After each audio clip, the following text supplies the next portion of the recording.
Have a look please. এটা আমার পোলার জন্ম নিবন্ধন।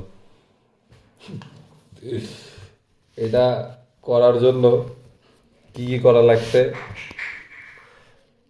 সে দুঃখের গল্প আজকে আপনাদের বলবো। তো প্রথমে বলে রাখি, আমার পাসপোর্টও আছে, ড্রাইভিং লাইসেন্স আছে, ইচ অ্যান্ড এভরিথিং সব কিছু আছে। তো আমি যখন আমার পোলার জন্ম নিবন্ধন করতে যাই, তখন আমাকে বলে যে আপনার জন্ম নিবন্ধনটা দেন আর আপনার ওয়াইফের জন্ম নিবন্ধনটা দেন। তো আমি আমার আমার এবং আমার ওয়াইফের জন্ম নিবন্ধনটা দিলাম, বললো যে এটাই হবে না, এটা অ্যানালগ, আপনারা ডিজিটাল করে দিতে হবে। ঠিক আছে, ডিজিটাল করেন। তারপর বললো যে আপনার সংশোধন করতে হবে আপনার জন্ম নিবন্ধন। ঠিক আছে, সংশোধন করেন। তো এই নিয়ে চড়াই উতরাই না হলেও 5-7 বছরের উপরে বোর্ড অফিস যাওয়া লাগছে। তারপরে আমার জন্ম নিবন্ধন এই যে পাওয়া গেছে।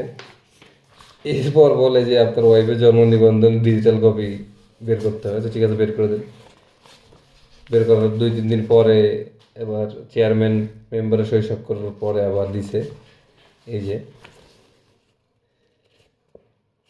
তারপরে যা আমার পোলারটা আবেদন করতে পারছে। আবেদন করার পরে মোটামুটি 1 সপ্তাহ পরে পাইলাম। মোটামুটি এই টোটাল প্রসেসটা হলো, যখন আমি আবেদন শুরু করি তখন আমার ছেলের বয়স ছিল 45 দিন।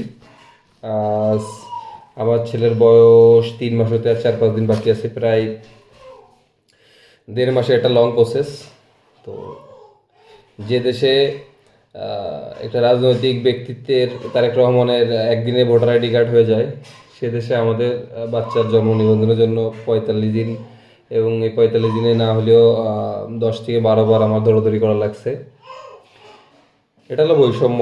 আমরা বৈষম্যের বাংলাদেশ চাই না, আমরা বৈষম্যহীন বাংলাদেশ চাই, যে বাংলাদেশে একটা দেশ প্রধান এবং একটা সে দেশের সাধারণ নাগরিক একই সুবিধা ভোগ করবে, এবং সেই পরিপ্রেক্ষিতে আমাদের লড়াই চলবে। আশা করছি আমরা একদিন সফল হব সোনার বাংলাদেশ গড়তে। ধন্যবাদ।